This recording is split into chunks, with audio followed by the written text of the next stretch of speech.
ግዮን ማለት አባይ ማለት ነው ኢትዮጵያ ከአራቱ ወንዞች እንዲሁም የሚረዝመው ኢትዮጵያ ነው የኢትዮጵያ ብቻ ሳይሆን ከዓለማችን ወንዞች የሚረዝመው የአባይ ወንዝ ነው ኤርታሌ ደግሞ የሉሲፈር ሰይጣን ወዘተ መሳሰሎች ነው አጋንንት ወዘተ መቃጠያ ኤርታሌ ነው ሲኦል የሲኦልና የገነት መንገድ ያለባት ሀገር የመጀመሪያው ሂጅራ የተደረገው እዚህ ነው ነብዩ መሐመድ መልእክተኞቹም ከላከ በኋላ እሱም ተሰዶ የመጣው እኮ እዚህ ነው አይደለ ኢትዮጵያ ማለት እኮ ታላቅ ሀገር ነው ኢት ማለት ኢትዮጵ የሚባል ሰው አለ የካህኑ መልከጼዴቅ ልጅ ማለት ነው ኢት ማለት ስጦታ ነው ዮፕ ማለት የኦፊር ንጹህ ወርቅ ነው ንጹህ የወርቅ ስጦታ ያ ማለት ያው ሀገር መሆኗን ለመግለጽ የምትጠቀምናት ኢትዮጵያ ማለት የንጹህ ወርቅ ስጦታ ሀገር ማለት ነው እንዴ ስለዚህ እንደዚህ ብንኮራ ብዙ ነገር እኮ ማግኘት እንችላለን ንጉስ ኢቲኤል የሚባል ሰው አለ ከንግስተ ሳባ በፊት የነበረው ማለት ነው እሱ የአስረኛ ትውልድ ነው የ10th generation of ኢትዮጵያ ማለት ነው ኢቲኤል ያው እንትን ይቀራረባል አስረኛው ጀነሬሽን ነው ኢቲኤል አንደኛ ባንዲራን የፈለሰፈው እሱ ነው ሁለተኛ ሃይብሪድ የሚባለው በቅሎን የፈለሰፈው ሃይብሪድ ማለት ለምሳሌ ወሎፊን አለ ላይገር አለ ታይጎን አለ እንትን ወሎፊን ብንጠቅስ ኪለር አሳነባሪ ወይም ፎፎርስ ኪለር አሳነባሪና ዶልፊን አንድ ላይ ወሎፊን ይፈጥራሉ ታዋቂዋ ብትኖር ደግሞ በቅሎ ናት ከፈረስና አህያ የምትመጣው እና እሱን ያገኘው ያሰበው የፈለሰፈው የመጀመሪያ ሰው ማን ነው ኢቲኤል ባንዲራን የፈለሰፈው ስንት ሀገር ያለ ባንዲራ አለ ይሄ ባንዲራ ግን የመጣው ከኢትዮጵያ ነው ባንዲራ ማለት የሀገር ምልክት ነው አይደለ ይሄን የሀገር ምልክት ያገኘው ሰው ማን ነው ኢትዮጵያዊው ኢቲኤል ከንግስተ 52ኛው ንግስት ከሆነች እሱ ደግሞ 51ኛው ንጉስ ማለት ነው እና በ51ኛው ንጉስ የተገኙ ዕውቀቶች ፈረንጆች ያገኛቸው ነው የሚባለው እነ በርባሮስ እነ ባንዲራ እነ ሚውል ወይም በቅሎ እነ ወሎፊን ምናምን እነዚህ ሃይብሪድ ነክ ነገሮች ስናመጣቸው እነ ሞንስትሮ የሚባሉ አሳነባሪዎች ከሰማያዊ አሳነባሪና ስፐርም አሳነባሪ አንድ ላይ ተራቅለው የሚወለደው ሞንስትሮ የሚባሉ አሳነባሪ እነሱ ምናምን እኮ በአንድ ሰው ነው የተገኙት ከኢትዮጵያ ነው በዚህ ሁሉ ብንኮራ እና ያን ሁሉ ብንጠቀም ብዙ ነገር እኮ መድረስ እንችላለን እኛ መጀመሪያ የኛ ከሰራን በኋላ የሌሎቹን እንጠቀም የሌሎቹን ኮምፒውተር ምናምን አንጠቀም አላልኩም ግን የራሳችንን መጀመሪያ እስኪ ራሳችንን እንመርምር እንጂ ለምሳሌ ጀርመን መጀመሪያ የራሳቸው መሰረት ከሰሩ በኋላ ነው ሌሎቹ መውሰድ የጀመሩት እኛ ግን መሰረት ከሌለ የት እናስቀምጠው ተሸክመን መቅዳት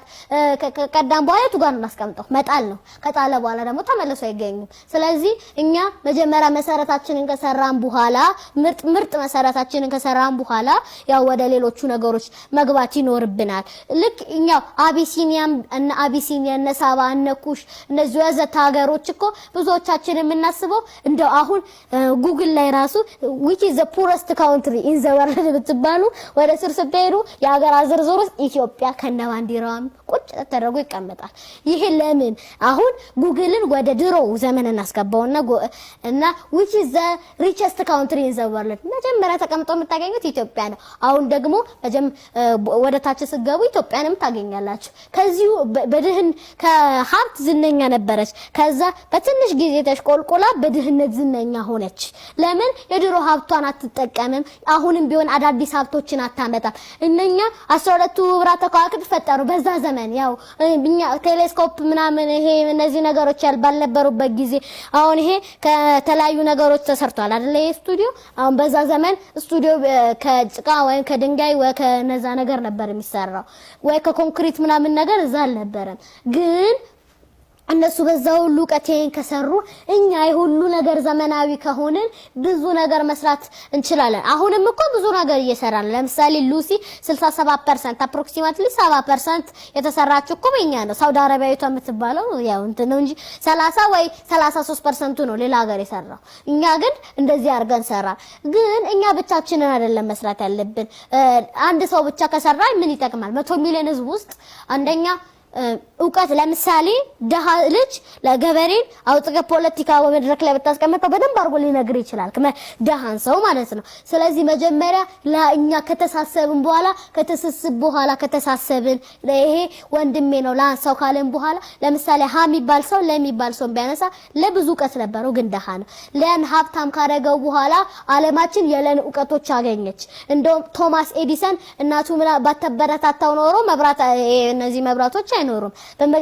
አልበርት አንስታይንስ ቢሆን ከትምህርት ቤት ሰነፈ ያው እንትን ከሰነፈ በኋላ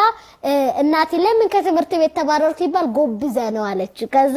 እንዴ እኔ እንደዚህ ጎብዘ ለምን እንደዚህ ሰራለሁ ብሎ ብዙ ነገሮችን መስራት ጀመረና ያው ሪላቲቪቲ ቲዮሪ እንደውም በርባሮስ በ1784 ተገኝቶ በ1914 ደግሞ በደንብ እየተረጋገጠ ሲመጣ በ1916 አካባቢ ሪላቲቪቲ ቲዮሪን አመነጨ ብላክ ሆል መረጋገጫ ዘመን ላይ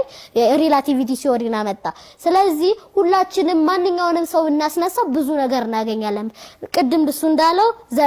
ብዙ ዘርፎችን ማግኘት ነው ሌላው በእምነታችን መጽናት ነው ያሁን ይሄ ሁሉ ነገር እኮ እግዚአብሔር ባይኖር ኖሮ እኔም ላቀርብ ይችላል ነበር ዳሃሎን መናጢ ዳሃም ለሆነ ይችላል ነበር ስለዚህ በዋናነት ክርስቲያንም እንሁን ፕሮቴስታንትም እንሁን ካቶሊክም ብንሁን ሙስሊምም እንሁን በቃ ምናመልከው አላህንም ይሁን እግዚአብሔርንም ይሁን በዛ መጽናት አለብን በመንችለው እምነታችን ወደዚህ ቀይሩ ብዬን አልሞክርም ግን መጽናት አለብን መጸለይ አለብን ያለ ፈጣሪ ምንም ነገር ስለማይመጣ ነው ስለዚህ በሉል እግዚአብሔር ስም አመሰግናለሁ